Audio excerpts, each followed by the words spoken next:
proteklu utakmicu sa željom.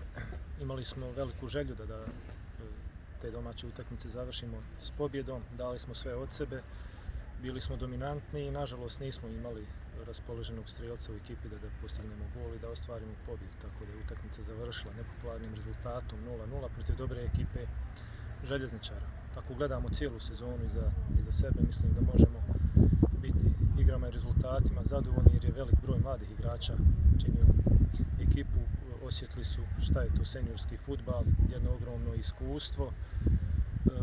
U tom zimskom prilaznom periodu svakako da daje puno na ekipu utjecao i odlazak nekih igrača, prije svega Strelca, Šikanjića, što se to osjetilo na samoj realizaciji u proljetnom dijelu prvenstva. U jesenjem dijelu prvenstva imali smo dosta problema i s povredama i samim virusom, tako da smo u jednoj fazi jesenjeg dijela svakako u tim nekakvim utakmicama gdje je bila velika borba za svaki bod bili prisiljeni i da veću minutažu dajemo tim mladim igračima. Sve kad se sagleda, mislim, cjelokupna sezona uz taj kup gdje smo bili u polufinalu, imali utakmicu protiv Krupe za finale, da smo eliminisali i Zvijezdu i Slobodu iz Novog koji su također u vrhu prve lige.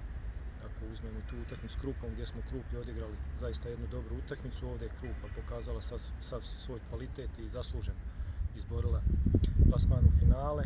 Kažem, ove utakmice kroz prvenstvo mislim da možemo biti zadovoljni prije svega zbog činjenice i minutaže tih mladih igrača koji su stekli jedno ogromno iskustvo u tim takmičarskim utakmicama za bodove, kako u prvenstvu, tako i u kupu.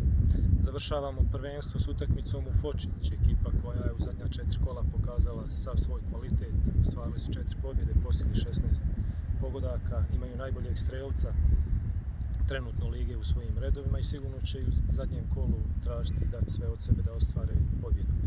Mi također želimo da završimo prvenstvo i s dobrom igrom i s dobrim rezultatom i očekujem jednu zanimljivu, dobru utakmicu koja se igra za prestiž i za što bolji plasman na tabeli. Želim istaći i ja iskoristiti ovu priliku da kažem da utakmica ima i možda što je najvažnije taj humanitarni karakter i iskoristit ću priliku da i ja pozovem sve oni koji mogu da dođu na utakmicu i kupovinu ulaznice